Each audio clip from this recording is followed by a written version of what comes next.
오늘 말씀은 18장, 계시록 18장 말씀입니다.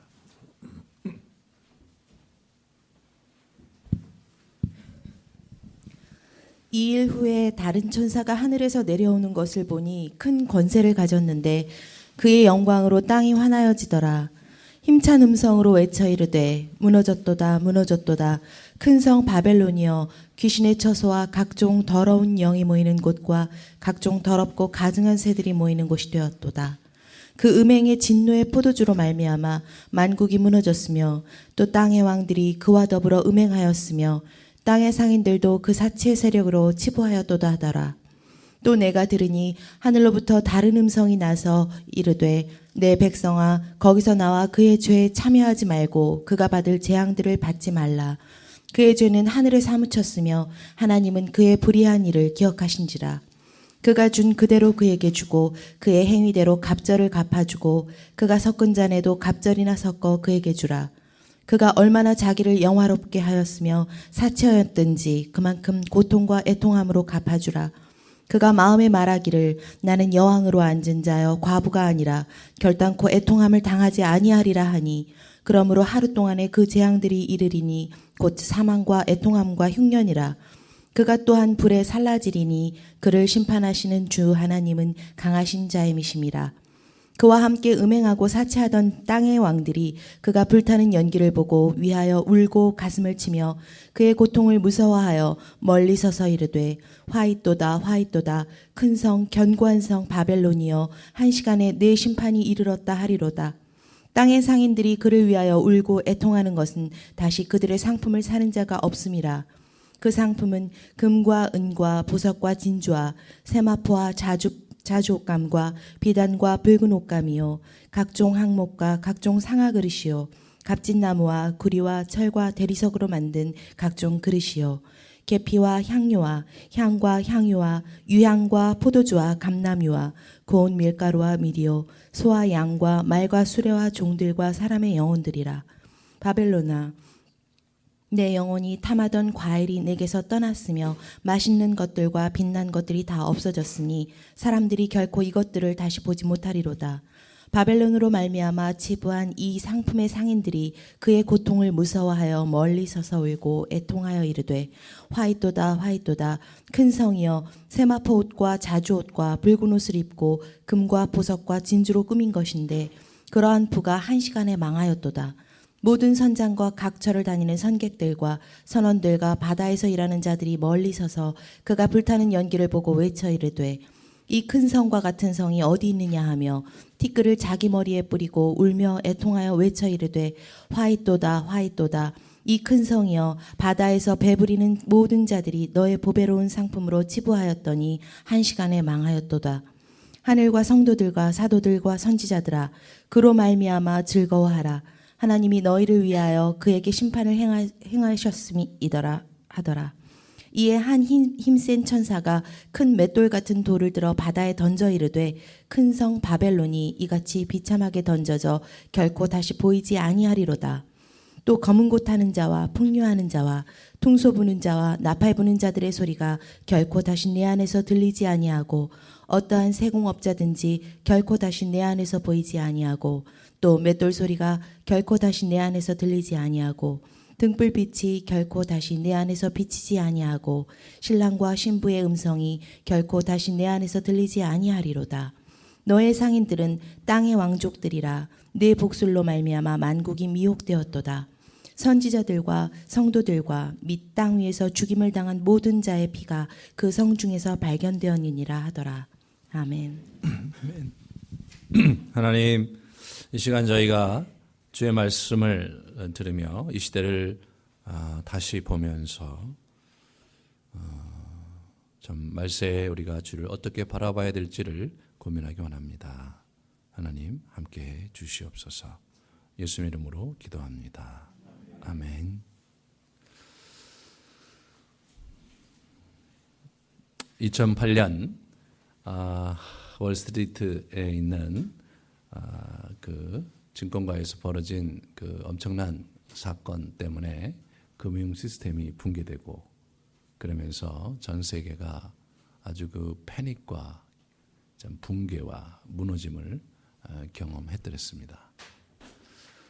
모건 스탠리사라는 한 증권회사가 서프라임 모기지라는 프로그램을 이제 이렇게 탐욕 가운데 그것을 이제 팔면서 이제 이 신용이 무너지고 금융권 정체 시스템이 그 무너지면서 엄청난 폭발이 일어난 거죠.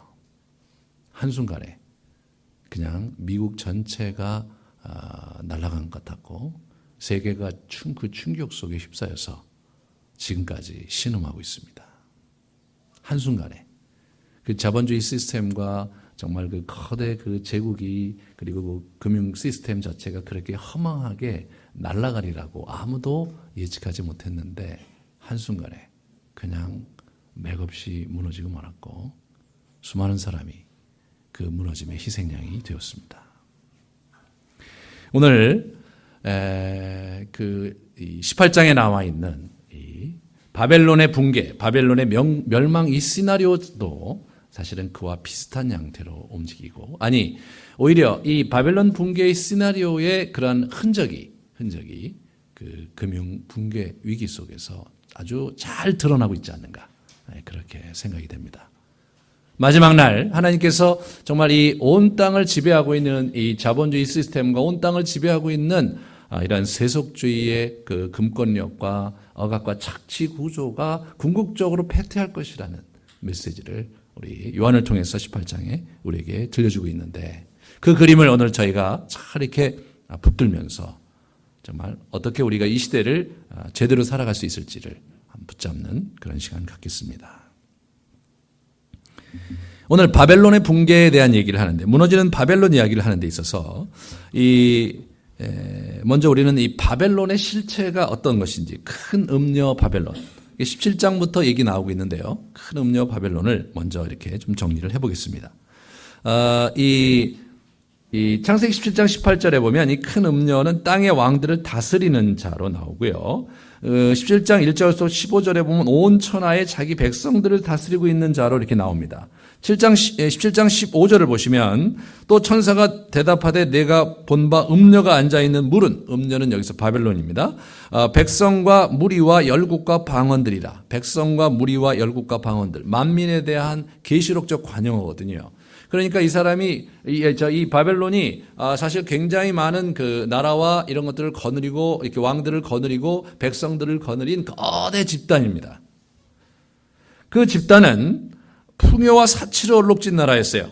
그래서 구체적으로 이제 18장 12절 13절에 보시면 그 상품은 금과 은과 보석과 진주와 세마포와 자주옥감과 비단과 붉은 갑옷, 각종 향목, 각종 상아그릇, 값진 나무와 구리와 철과 대리석과 여러 가지 각종 그릇, 계피, 향료, 향유, 유향, 포도주, 감람류, 고운 밀가루, 밀, 소, 양, 말, 수레, 종들의 사람의 영혼 이렇게 쭉 리스트가 나옵니다.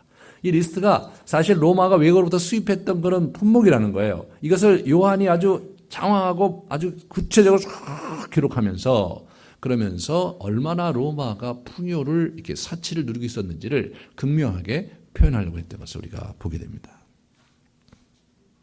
이들은 사람의 영혼들, 그 노예를 상징하는 표현이라고 그래요. 이 사람의 영혼들, 사람들까지 거래를 하는 그런 구조 속에서 천하를 호령하고 있었습니다. 그런데 17장 5절에 보시면 그의 이마에 이름이 기록되었으니 비밀이라 큰 바벨론이라 땅의 음녀들과 가증한 것들의 어미라 이렇게 얘기를 하면서 4절에 그 여자는 자줏빛과 붉은 빛 옷을 입고 금과 보석과 진주로 꾸미고 손에 금잔을 가졌는데 가증한 물건과 그의 음행에 더러운 것들이 가득하였더라. 그러니까 아주 화려하고 상당히 많이 치장을 했지만 가증하고 더러운 것이었다는 거죠. 가증하다는 말을 좀 리얼하게 표현하면 역겹다는 얘기예요. 아주 역겹고 말이에요. 아주 지저분하고 더러운. 막 치장을 멋있게 했는데 아주 그냥 그 속이 음흉하고 말이에요. 그 내면이 지저분하고 말이에요. 악하고 말이에요. 이런 어둡고 막 이런 것들이 쫙 이렇게 있는 그런 바벨론의 그림을 우리에게 이렇게 보여줍니다. 뿐만 아니라 이 바벨론이 음행과 진노의 포도주에 취해 있던 것을 얘기를 하고 있죠. 그래서 17장 2절에 보면 땅의 임금들도 그와 더불어 음행하였고 땅에 사는 자들도 그 음행의 포도주에 취하였다. 그렇게 얘기를 하고요. 18장 3절 오늘 본문의 3절에 보면 그 음행의 진노의 포도주로 말미암아 만국이 무너졌다. 음행의 진노의 포도주. 이게 음행은 여기서 우상 숭배를 얘기하는 거고요. 이 포도주는 뭐냐? 포도주는 17장 6절에 풀어주고 있습니다. 17장 6절에 보면 또 내가 보니 이 여자가 성도들의 피와 예수의 증인들의 피에 취한지라 내가 그 여자를 보고 놀랍게 여기고 크게 놀랍게 여기니 이렇게 얘기를 하고 있습니다. 그래서 이 성도들의 피, 예수의 증인들의 피 이것에 아주 심취해 있는 그런 억압과 핍박 속에서 기독교인들을 핍박하고 있었던 이 바벨론 제국의 그런 모습을 그렇게 이렇게 우리에게 표현해주고 있는 것이죠. 이러한 바벨론의 이러한 구체적인 그림이 있지만 궁극적으로 바벨론이 그 당시 성도들에게 어떤 의미로 들렸겠는가? 첫 번째로 이 악의 세력의 상징으로서 이 바벨론이 그들에게 이제 이렇게 여겨졌는데 그 배경이 뭐냐면 유대인들의 배경이 있었어요. 유대인들은요 아직도 바벨론 포로기에 있다고 생각했어요. BC 568년 아마 그 정도 됩니다. 그 6세기 후반에 이들이 586년에 이들이 이제 바벨론 왕 느부갓네살에 의해서 침략을 당해서 나라를 뺏겨요. 근데 이분들이 이제 어떻게 되냐면 처음에는 속고로 나들려고 했는데 워낙 반발을 하고 그러니까 또 계속 폭동을 일으키고 그러니까 완전히 가서 초토화시키고 성전을 무너뜨리고 거기에 있는 귀족과 왕족들과 주요 사람들을 다 이렇게 데리고 바벨론으로 가고 성전에 있는 집기들도 다 가지고 바벨론으로 가버립니다. 완전히 초토화시킨 거예요. 그렇게 해서 이스라엘이 완전히 패망을 했는데 예레미야 선지자는 70년 만에 돌아올 거라고 예언을 했고 실제로 70년 만에 돌아왔어요. 수르바벨 일행과 에스라 일행과 느헤미야 일행을 통해서 쭉 돌아왔습니다. 돌아왔지만 그러나 과거의 영광이 재현되지 않았어요. 더 많은 사람이 아직도 바벨론에 흩어져 있었고요. 더 많은 사람들이 아직도 유대 땅 밖에서 유대인들이 살고 있는 상황이었습니다. 그들은 기다렸습니다. 예언자들이 예언했던 선지자들이 예언했던 다윗 왕권이 재건되고 그곳 하나님의 영광이 드리우는 그러한 예루살렘의 재건, 이스라엘의 재건을 그들이 강력하게 기대하고 기다렸지만 수백 년이 지나도 그 그림은 그려지지가 않고 완성되지가 않았습니다. 그래서 그들은 헬라 제국 시대를 넘어서서 지금 로마 제국 시대로 왔지만 여전히 바벨론 포로 상황이었던 거예요. 그 이후로 이스라엘은 궁극적으로 회복된 역사를 갖지 못했던 것이죠. 예수님 당시에도 유대 지역과 이스라엘 지역에 사는 유대인들 약 60만으로 보지만 그러나 유대 지역 외곽에 있는 로마 제국에 살고 있었던 유대인들은 약 200만 정도로 추산을 합니다. 다시 말해서 더 많은 사람들이 이스라엘 밖에서 살고 있었습니다.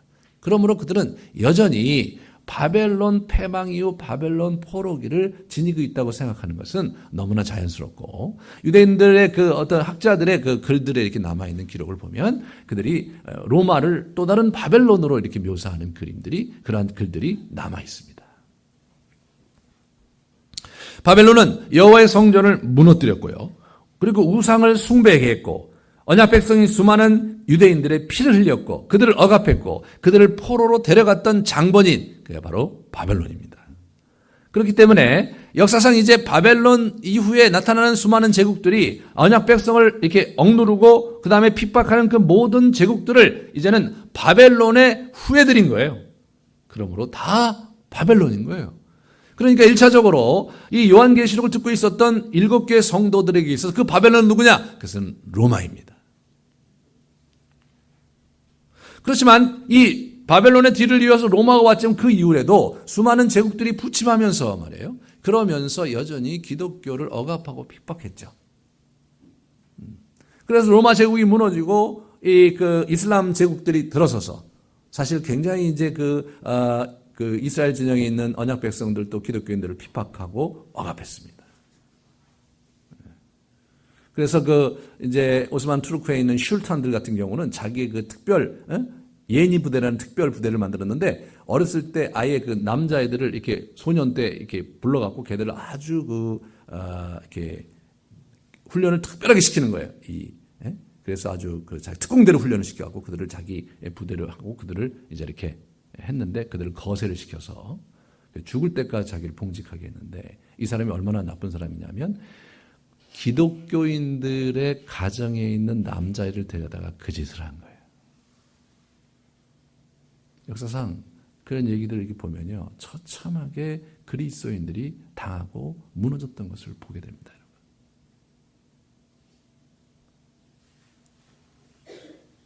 그 이후로 이제 17세기, 8세기 넘어와서 이제 그 유럽의 제국주의가 일어나는 거예요. 그래갖고 저 스페인이 일어나서 남아메리카 풍화가 다 이렇게 장악하고 정복하고 그 다음에 이제 불란서 이렇게 영국 이런 친구들 또 독일 이런 친구들이 이 아프리카를 장악하고 그리고 영국은 이쪽으로 넘어와서 또 아시아 전체에 또 나름대로 자기들의 식민지를 개척하면서 엄청난 일을 벌였고 그 이후로 우리 미국이 출현하고 또 소련이 출현하고 지금은 또 소련이 붕괴되니까 미국이 독주를 하다가 또 이렇게 다시 이렇게 중국이 출현하면서 세계가 이 바벨론의 후예들의 그림 속에 계속해서 역사가 흘러가는 것을 우리는 보고 있습니다. 그들 모두가 바벨론입니다. 이웃 나라인 우리 북한에 있는 주민들의 입장에서 볼 때는 이 김정은 정권 자체가 사실은 그 정말로 우상숭배를 자기들을 자를 신격화하고 말이에요. 그리고 그리스도인들을 억압하고 핍박하고 백성들을 유린하고 피를 죽이기 힘쓰는 그러한 아주 못된 정권이지 않습니까? 그들에게 있어서 김정은 정권이 지하 교회 그리스도인들에게 있어서는 바벨론인 거죠. 바벨론은 지금도 살아있습니다. 왜냐하면 바벨론의 뒤에 짐승, 용, 거짓 선지자, 사단의 3인방이 버티고 바벨론을 뒤에서 밀어주고 있기 때문에.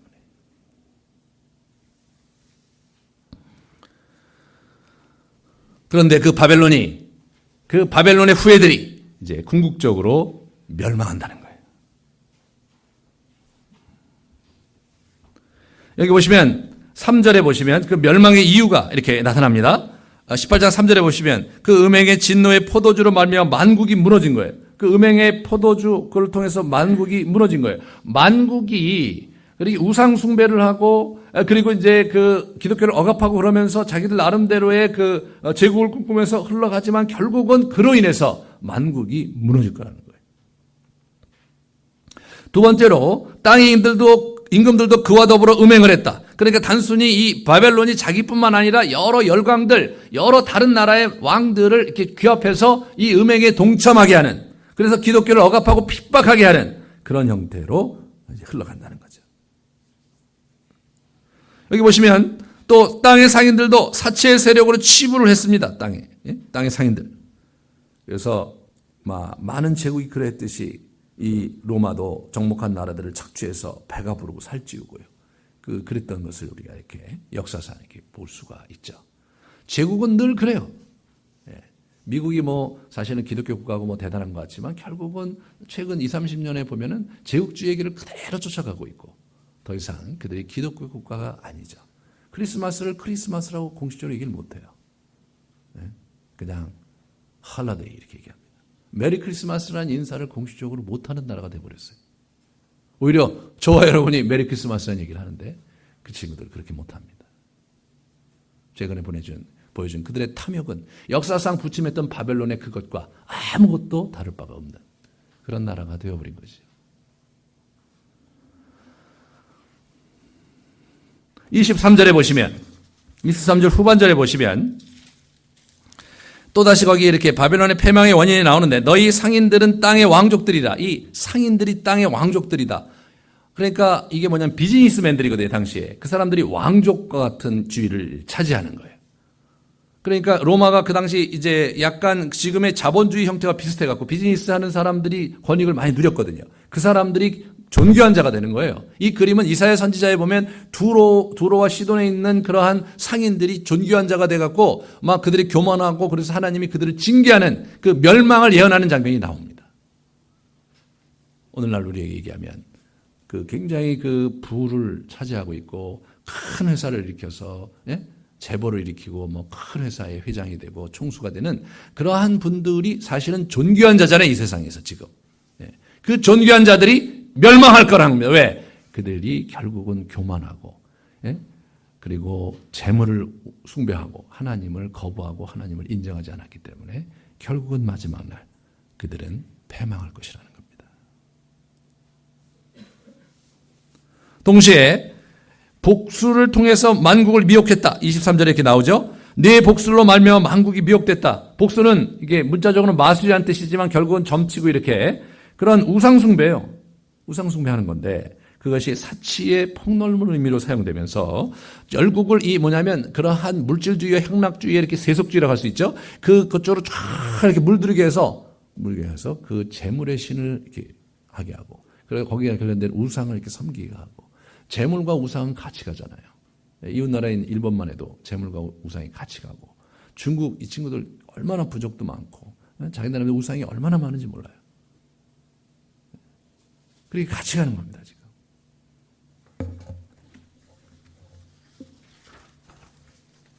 이어서 바벨론의 패망의 그림을 우리에게 이제 보여줍니다. 지금 17장, 18장이 나름대로의 구조를 가지고 이렇게 장황하게 언급되어 있기 때문에 앞에 있는 얘기, 뒤에 있는 얘기 막 왔다 갔다 해요. 그러니까 이것을 한꺼번에 외우고 묵상하면 아무 문제가 없는데 이걸 처음부터 쭉 읽다 보면 자꾸 헷갈려요. 이게 자꾸 헷갈려요. 그래서 제가 이게 이야기 좋게 이렇게 다시 재편한 거니까 한번 잘 이렇게 들어보시고 정리를 해보세요. 어떻게 하나님이 마지막에 이 바벨론을 패망시키는가? 먼저 우리가 지난 시간에 봤던 계시록 16장 12절 15절에 보시면 진노의 대접을 부어버려요. 바벨론의 우베라데 강에서 부으면서 선전포고를 합니다. 사단의 3인방이 자기 입에서 내보내는 더러운 영으로 각처의 왕들을 긁어 모아서 아마겟돈에 집결을 시켜요.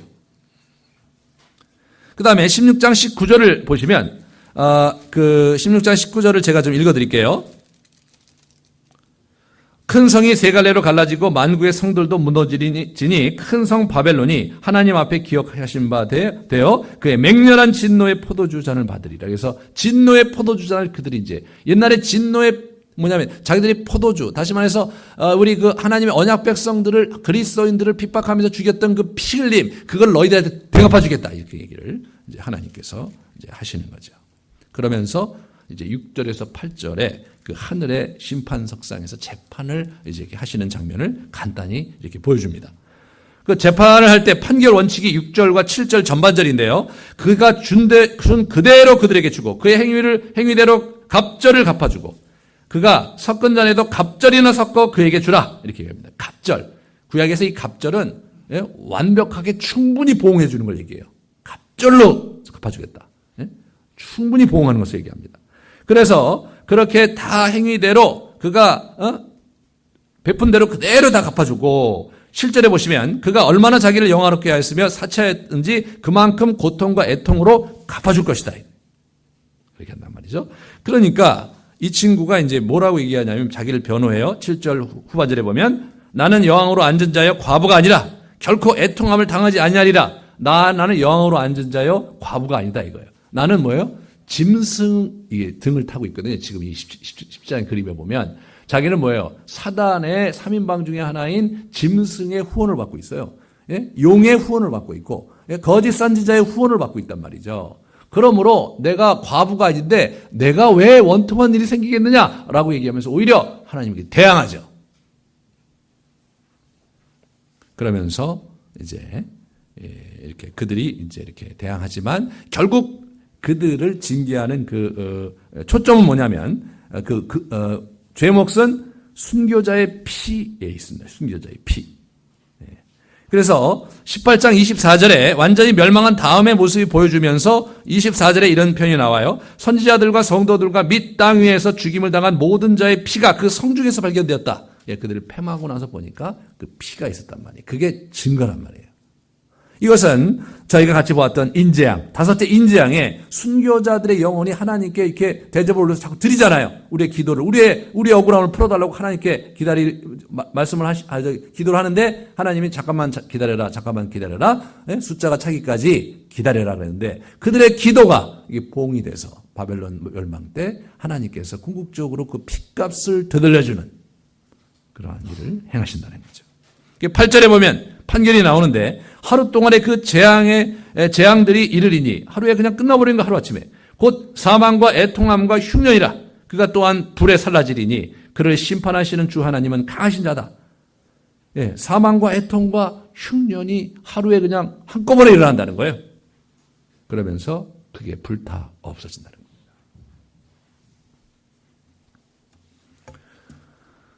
노아의 방주 시대의 물로 이 세상을 심판하신 하나님이 다시는 물로 심판하지 않겠다고 하시면서 말씀하신 게 뭡니까? 불로 심판하겠다고 하시는데 불로 바벨론을 심판하십니다. 그 집행하시는 그림을 보면 17장 12절 14절에 보면 어린 양과 대결하게 돼. 어린 양의 군대와 이렇게 대결합니다. 근데 17장 16절을 보시면 내가 본 바 이 열불과 짐승은, 열불은 열왕을 얘기해요. 열왕들을 얘기하는 많은 왕들. 그리고 짐승은 음료를 미워하며 짐승은 음료를 미워하여 망하게 하고 벌거벗게 하고 그 살을 먹고 불로 아주 사르느니라. 여러분 실제로 이 열불과 짐승과 음료는 서로 같이 동반자였고 서로 협력하는 공동체였어요. 근데 이들이 서로 물고 뜯고 하면서 어떻게 돼요? 음료를 물어뜯고 그 살을 먹어오면서 음료를 불살라 버리게 된다는 거예요. 다시 말해서 스스로 자기들의 그 갈등과 내분이 일어나서 스스로 멸절한다는 거예요. 불에 타서 불타는 연기를 본다는 얘기가 9절부터 18절에 나와요. 불에 타서 모든 것을 이렇게 순식간에 날려버리는데 완전히 총체적으로 무너지는 장면이 나옵니다. 그래서 오늘 본문에 애가가 3개 나와요. 땅의 왕들의 애가가 9절서부터 10절에 나옵니다. 9절서부터 10절. 땅의 왕들이 그가 불타는 연기를 보고 위하여 울고 가슴을 치며 얘기하죠. 그러면서 화이떠다 10절. 큰 성 견고한 성 바벨론이여 한 시간에 내 심판이 이르렀다 하리로다. 한순간에. 그런 얘기 한 번만 끝나는 게 아니죠. 계속해서 땅의 상인들의 애가가 11절에서 17절까지 계속 반복이 되면서 맨 마지막에 그죠? 거기 한 시간에 망하였도다. 이런 얘기가 17절에 이렇게 나오는 거죠. 16절에 화이떠다 큰 성이여 세마포 옷과 자주 옷과 붉은 옷을 입고 금과 보석과 진주로 꾸밀 것인데 그러한 부가 한 시간에 망하였도다. 라고 하면서 이 땅의 상인들이 애가를 부릅니다. 각종 뱃사람들이 17절 19절에 보면 또 다른 애가를 불러요. 그래서 여기 보시면 17절 하반절에 보면 모든 선장과 각처를 다니는 선객들과 선원들과 바다에서 일어난 자들이 멀리 서서 그 불타는 연기를 보고 외쳐 이르되 이 큰 성과 같은 성이 어디 있느냐 이렇게 하면서 애통하며 외쳐 이르되 19절에 화이떠다 이 큰 성이여 바다에서 배부리는 모든 자들이 너의 보배로운 상품으로 치부하였더니 한 시간에 망하였도다. 이렇게 한 시간에 완전히 이렇게 망하는 장면을 보고 한 시간에 순식간에 무너지는 거예요. 여러분 또다시 삼중구조가 나오는 거예요. 이 얘기가 3번 이렇게 강조된다는 것은 분명히 확실히 변함없이 그렇게 될 거라는 겁니다.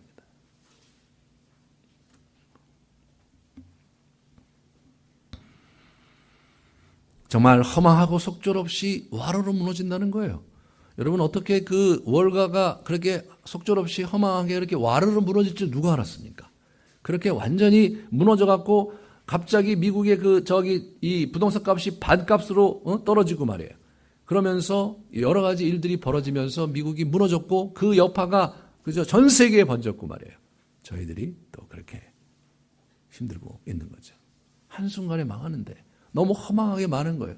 그 이유로 뭐냐면 지금 우리가 알게 된 것은 뭐냐면 세계 경제와 세계 모든 시스템이 하나로 묶여 있기 때문에 옛날에는 저쪽에서 망한다고 그래서 우리나라에 큰 이런 변함이 없고 흔들릴 게 없었는데 그 하나가 망하면 우리가 망하는 거예요. 얼마 전에 그리스가 재정 위기가 당하니까 그냥 혈안이 돼서 그게 전 세계 이목이 집중됐어요. 그 친구들이 나이 50이 되면요. 그냥 나라에서 연금이 자기가 받았던 그 월급의 90%가 나와요. 그런 이상한 연금 체계를 갖고 있었어요. 그러니 50이 넘으면 누가 일을 하겠습니까? 누가 일을 하겠어요? 맨 노는 거죠. 그러니까 나라가 완전히 그냥 엉망진창이죠. 그러니까 그냥 그 친구들이 그러니까 이제 문제가 많았는데 그러면 EU에서 그들을 내보내면 되는데 그들을 내보내고 끝내야 되는데 내보냈다간 자기들 타격을 받는 거예요. 또 전 세계는 뭐냐면 EU가 타격을 받으면 전 세계의 이 경제 시스템이 붕괴해갖고 대공황이 올 것을 굉장히 두려워했습니다, 여러분. 그리스가 망하는데 전 세계의 시스템이 붕괴될 것을 우려했어요. 그 다음에 스페인이었고 그렇게 계속 되는 거예요. 정말 한순간에 망할 수 있는 시스템을 지금 우리가 갖고 있는 겁니다. 어느 조그만 나라 하나가 이게 금융에 문제가 생기면 그것이 그 나라의 문제가 되는 게 아니라 그 나라에 투자한 수많은 투자자들이 문제가 생기고 그 투자한 나라의 시스템이 붕괴되면서 전체 금융 대란이 일어난다는 것을 한순간에 그것도 와르르 무너진다는 것을 우리가 경험했습니다. 바벨론은 그렇게 한순간에 무너질 것입니다. 그 결과 2절에 보시면 귀신의 처소와 각종 더러운 영이 모이는 곳과 각종 더럽고 가증한 새들이 모이는 곳이 되어버리는 것, 거기에 바벨론 땅이 될 것이라는 거죠. 완전히 무너져 비참하게 사라질 거라는 것을 21절에 얘기를 해요. 18장 20절에 한 힘센 천사가 큰 맷돌 같은 돌을 들어 바다에 던져 이르되 큰 성 바벨론이 이같이 비참하게 던져져 결코 다시 보이지 아니하리로다. 결코 다시 보이지 않으리로다. 이 바벨론이 다시 환생하고 환생하면서 바벨론이 계속해서 그 명맥을 이어왔는데 다시는 지구상에, 다시는 역사상에 길을 들고 일어나지 못할 것이다 이거예요. 이 녀석들이 언제부터 바벨론입니까? 창세기 11장에 바벨탑을 쌓을 때부터 바벨론이에요, 그들이. 바벨론이에요. 그래서 하나님이 한 번 무너뜨렸어요. 그들이 뭐예요? 하늘을 향해서 높이 탑을 쌓고 하나님이 되고 하나님께 대항하려고 탑을 쌓다가 하나님이 그것을 무너뜨리셨습니다. 하지만 그 바벨론은 죽지 않고 계속해서 다른 모습으로 다른 얼굴로 이 지구상을 휘두르면서 하나님의 나라를 대항하는 강력한 세력이 됐는데 그 이유는 바벨론 뒤에 사단이 있기 때문이죠. 그러한 바벨론이 궁극적으로 멸망할 것이라는 거예요. 궁극적으로 우리를 괴롭히고 힘들게 하고 수많은 사람들을 억압과 착취와 어려움 속에 두었던 그러한 바벨론이 붕괴될 거라는 거예요. 붕괴될 거라는 거예요. 한순간에.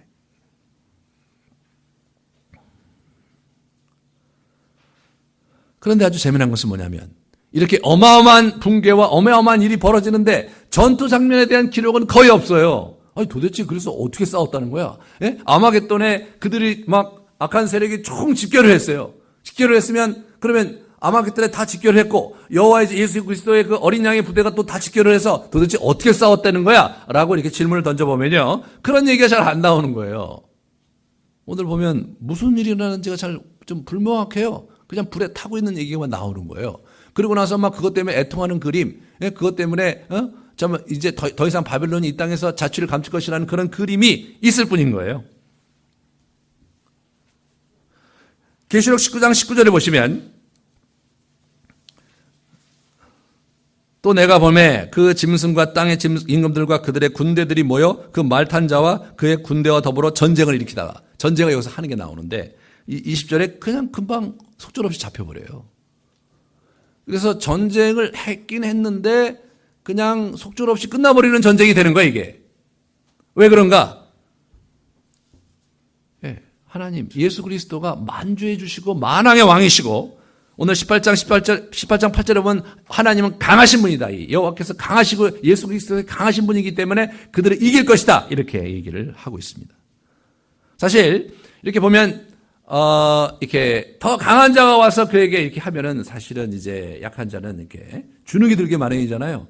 제가 예전에 한번 이렇게 싸우는 걸 봤는데 막 한 사람이 막 되도 않는 막 욕을 하면서 막 싸우면서 막 하니까 이쪽에서 경찰을 부르겠다니까 경찰 부르라고 막 호통을 치는 거예요. 경찰이 오면 단주하냐고. 그래서 막 또 경찰 욕을 해요. 그래서 그러고 있다가 진짜 경찰이 왔어요. 그러니까 갑자기 입이 딱 닫히더라고요. 그래서 여기 경찰이 이게 있는데 경찰이 이제 그 사람이 막 자초지종을 얘기하니까 이 사람이 나쁜 놈이네 이거. 탑시다. 그러니까 또 경찰차에게 실려갔어요. 이 그림이 그 그림하고 비슷하지 않는가. 네. 그래서 보시면요. 17장 17절을 보시면 이는 하나님이 자기 뜻대로 할 마음을 그들에게 주사 한 뜻으로 이루게 하시고 그들의 나라를 그 짐승에게 주게 하시되 하나님의 말씀이 응하기까지 하심이라. 하나님의 장중 안에 지금 있는 거라는 거예요.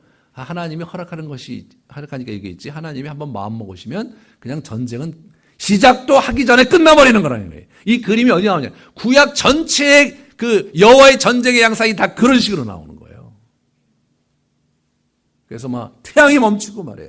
우박이 내려서 지들끼리 막 해갖고 다 죽고 가고 말이에요. 예. 그리고 어느 날 아침에 일어나면 그 지들끼리 싸워서 왠지 모르게 꿈자리에서 다 그냥 또 가고 말이에요. 그런 역사적 기록이 여기저기 나와요. 아주 재미난 것은 여호사밧 시대에 이 역대하 20장에 보시면요. 여호사밧 시대에 이 모압과 암몬과 에돔 연합군이 이렇게 같이 왔어요. 모압과 암몬과 에돔 연합군이면 어떻게 되냐면 이 그 사해 남단으로부터 그 다음에 이 요단강 건너 동편에 있는 제국이고 북쪽으로 저 유브라데스까지 있는 아람 군대 이렇게 갖고요. 이게 쭉 정렬해 갖고 연합 부대를 형성해서 여호사밧 남유다를 친 거기 때문에 남유다로서는 손을 뜰 도리가 없는 거예요. 3개국 연합이 와버리면요. 어떻게 해볼 도리가 없는 거예요. 그러니까 이 여호사밧이 혼미백산에서 어떻게 하냐면 기도해요. 금식하고 기도하자고 그래요. 이 사람이 철저히 구약에 있는 그 여호와의 전쟁 방식으로 이 전쟁을 치러요. 그래서 막 기도하니까 여호와께서 걱정하지 마라. 내일 너희가 내가 할 일을 보게 될 것이다. 그 다음날 어떻게 됐냐면 지들끼리 싸워요. 지들끼리. 그 서로 죽이고 이렇게 하고 그러고 나서 패퇴하는 거예요. 이 사람들이 가갖고 그들을 패퇴시켰어요. 기록이 뭐냐면 여호사밧 군대는 한 사람도 다치지 않았다는 거예요. 한 사람도 다치지 않고 여호와의 군대 장관이 그들을 완전히 장악하고 패퇴시켰기 때문에 그냥 그림 자체가 없어져 버리는 거예요. 이게 안 되는 거예요. 여리고 성이 말이에요. 대단한 성인데 이거 뭐 마지막에 이렇게 하나님의 뜻대로 이렇게 여리고 성 주변을 돌다가 마지막에 일곱째 날 일곱째 번 돌 때 나팔을 보니까 그냥 와르르 무너져서 점령군으로 들어갑니다. 여호와의 전쟁에서 이스라엘 백성의 역할은 뭡니까? 점령군이에요. 전투 병력이 아니에요. 전투는 하나님이 하시거든요. 그래서 이 18장의 비극이 굉장히 크고 막 그냥 그쪽에 있는 왕들과 상인들과 뱃사람들 전체가 막 애곡을 하면서 화이또다 이 큰 성이요. 이와 같은 큰 성이 어디 있었는데 이거 이렇게 하루아침에 허망하게 한 시간에 망하느냐 말이에요. 그리고 막 슬피 울며 애곡하는 그런 그림이 이렇게 보여지는데 사실은 그냥 무너지려고 그러니까 그냥 속절없이 그냥 허망하게 무너지는 거예요. 그냥. 뭐 대단한 것 같은데 그냥 한순간에 무너지는 겁니다. 악은 한순간에 무너지는 겁니다.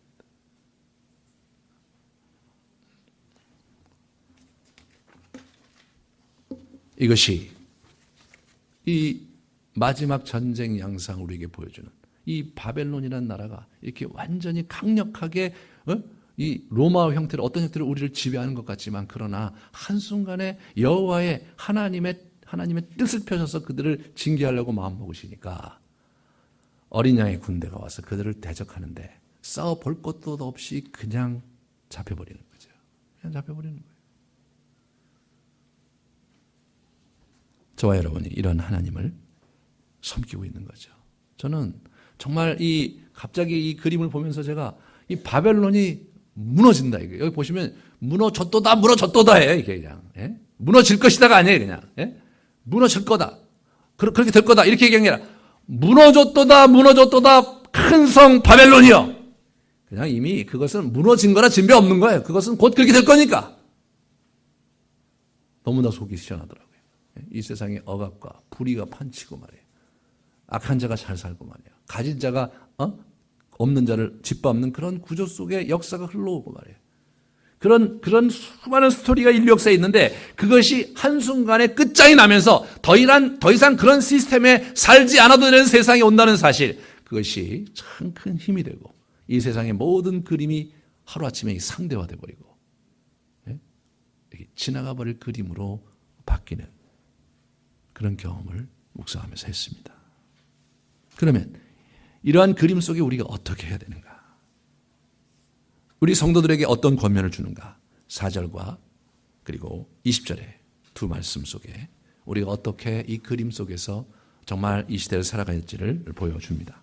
4절에 보시면 또 내가 들으니 하늘로부터 다른 음성이 나서 이르되 내 백성아 거기서 나와 그의 죄에 참여하지 말고 거기서 나와 그의 죄에 참여하지 말고 그가 받을 재앙들을 받지 마라. 주동사가 뭐냐면 거기서 나오라 이거야. 그래서 그들의 죄에 참여해서 재앙을 받지 말도록 나와라 이거예요.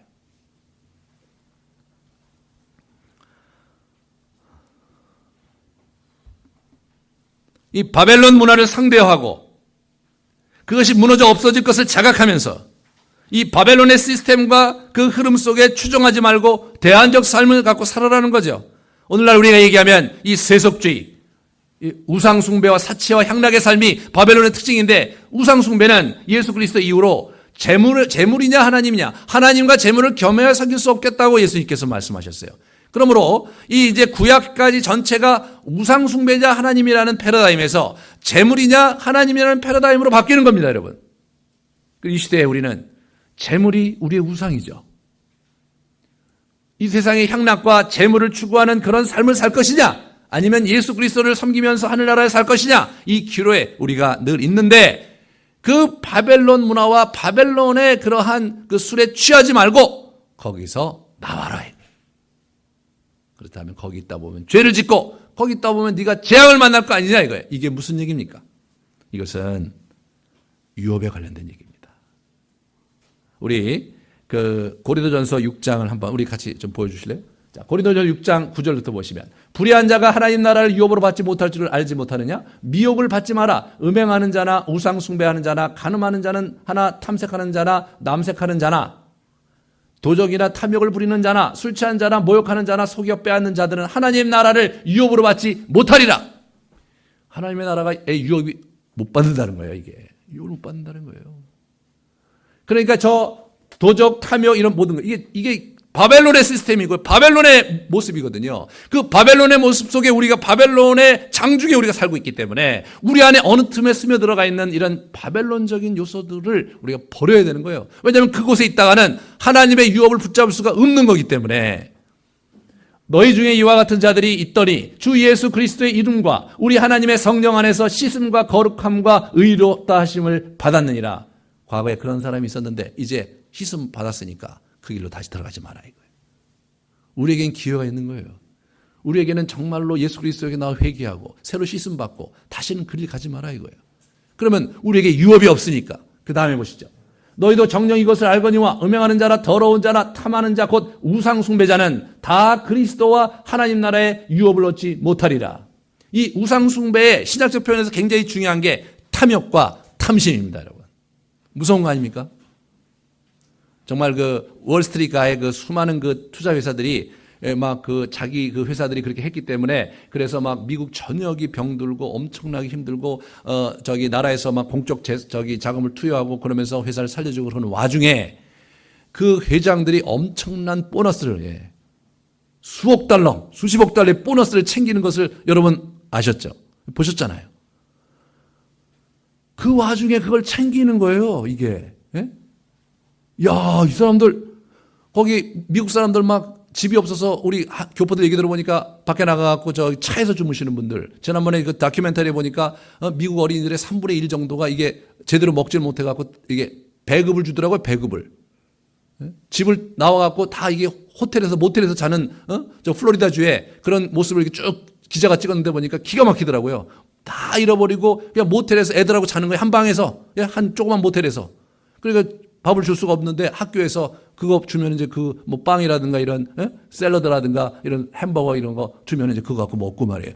그런 애들을 보는데 본인은 수억 달러, 수십억 달러의 그 연봉과 그걸 챙기는 거예요. 이야, 진짜 보너스를 챙기고.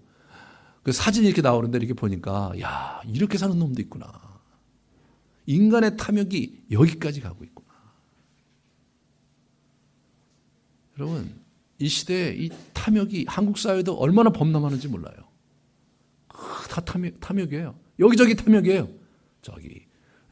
저쪽에 저 여의도 저 국회의사당도 탐욕이고 말이에요. 저쪽 교계의 저 총회당을 보면 거기도 탐욕이고 말이에요. 옆집 앞집 할 거 없이 그냥 다 탐욕이고 말이에요. 이 탐욕과 탐욕 속에 우리도 물들어가고 말이에요. 나도 탐욕을 부리지 않으면 뭔가 잃을 것 같고 말이에요. 손해볼 것 같고 뒤처질 것 같은 그런 불안과 그런 어려움 속에 우리가 살고 있지 않습니까? 그런데 그렇게 살지 말라 이거예요. 살지 말라. 마지막 하나 더 보겠습니다. 이게 이제 고린도전서 3장 말씀인데요. 각 사람의 공적이 나타날 터인데 그날이 공적을 밝히리니 이는 불로 나타내고 그 불이 각 사람의 공적이 어떠한 것을 시험할 것이라. 그날이 뭐예요? 바벨론 멸망하는 날이에요. 그날이 이제 완전히 예수님 재림하시면서 이 땅의 모든 것들이 불에 타 없어지는 그날이에요. 만일 누구든지 그 위에 세운 공적이 그대로 있으면 상을 받고 누구든지 그 공적이 불타면 해를 받으리니 예? 자신은 구원을 받되 불 가운데서 받은 것 같으리라. 우리가 예수 믿기 때문에 구원을 받는 것은 정해진 것입니다. 정해진 거예요. 그런데 문제는 마지막 날 바벨론이 탈 때 우리가 바벨론에 물들어서 세웠던 모든 것 불에 타 없어질 거라는 거예요. 그러니까 그걸 위해 살지 말라는 거예요. 개털되는 거예요. 하나님 나라의 거지가 되는 거예요. 그래서 정말 하나님께 예수 그리스도께 뵈러 가는데 너무나 부끄러운 거예요. 여러분 그냥 이렇게 있을 땐 모르지만 막상 예수님 뵈러 갈 때 아무것도 없을 때 우리가 얼마나 수치스럽겠어요. 우리 기독교가 이 불교의 그 패러다임 속에 이게 약간 불교에도 극락을 얘기하고 그렇기 때문에 이 비슷한 천국을 생각하고 있어요. 불교에서의 극락은요 해탈이에요. 윤회를 극복하고 이 세상의 번뇌를 극복하면서 무라일체, 예? 이 자연 그 자체, 예? 거기에 그냥 내가 이렇게 흡수돼 버리는 거예요. 그럼 어떻게 됩니까? 이 자연 그 자체에 내가 흡수되잖아요. 무라일체가 되잖아요. 그럼 어떻게 돼요? 내가 없어져요. 그냥 자연이 돼버린단 말이에요, 내가. 그러니까 그 다음 스토리는 없어도 되는 거예요. 내가 해체되는데, 내가 완전히 자연 그 자체가 돼버리는데. 그러니까 우리 기독교인들도 뭐냐면 천국 가면 다 한 거래. 천국 가면 다 한 자르고. 천국 가는 게 중요한 게 아니라 천국 그냥 예수 믿으면 누구나가 가는 거예요. 천국 가서 어떻게 살 거냐 이거 어떻게. 그 스토리가 어떻게 연결될 거냐 이거예요. 예수님은 나와 함께 왕노릇하리로다 말이에요. 예? 내가 너에게 준 거 1달란트, 3달란트, 5달란트 준 거 내가 다 결산하고 말이에요.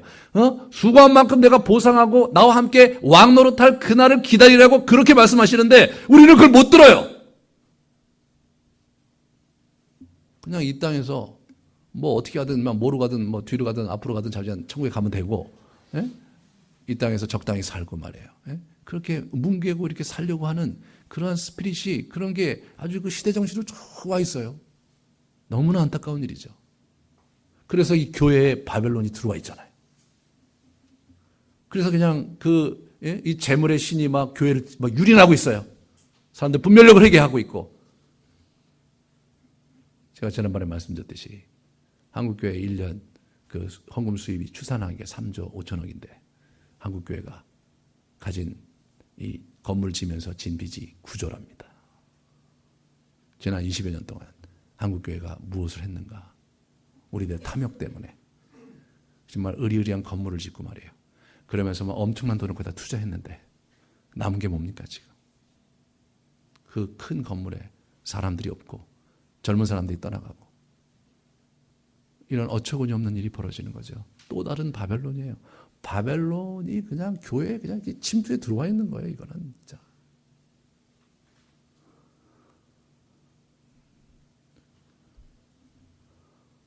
우리가 정말 생각해 봐야 될 것은 성경이 우리에게 주는 그림이죠. 우리가 마지막 날 예수님 앞에 갈 때 뭘 가지고 가야 되는데 말이에요. 가지고 가야 되는데 아무것도 가져갈 게 다 타버렸어. 다 타버렸어. 예. 결국 자기의 탐욕과 자신의 욕심과 자신의 그 이기심에서 싸운 우리의 인생 전체는 그날 다 바벨론과 함께 불타 없어질 것이거든요. 우리 안에 있는 바벨론적 요소들은 그걸 위해 쌓은 우리 인생의 모든 공적들은 그냥 없어질 거거든요.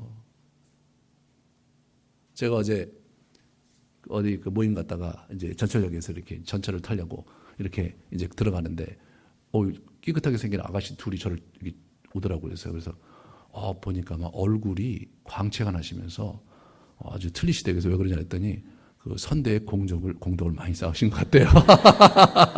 그래서 당신들 뭐 하는 사람이니까 자기는 불교 불신자인데 자기가 저기 수행하다가 왔는데 오늘 정말 귀한 길을 자기가 초대해 줄 테니까 같이 얘기하시지 않겠냐고 이렇게 아름다운 두 여인이 저를 따라오더라고요.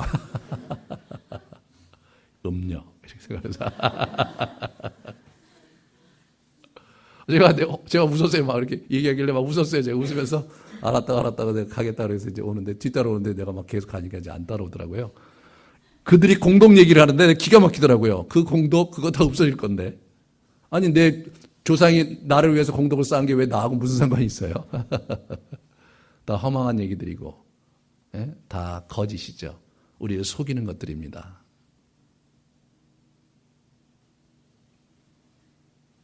사랑하는 여러분, 이게 마지막 날 진짜 그림이거든요. 이게 진리고 이것만이 영원할 거거든요. 그날 여러분과 제가 인생을 열심히 살았는데 다 불타 없어질 그런 것들로 그분 앞에 나아간다면 뭐예요?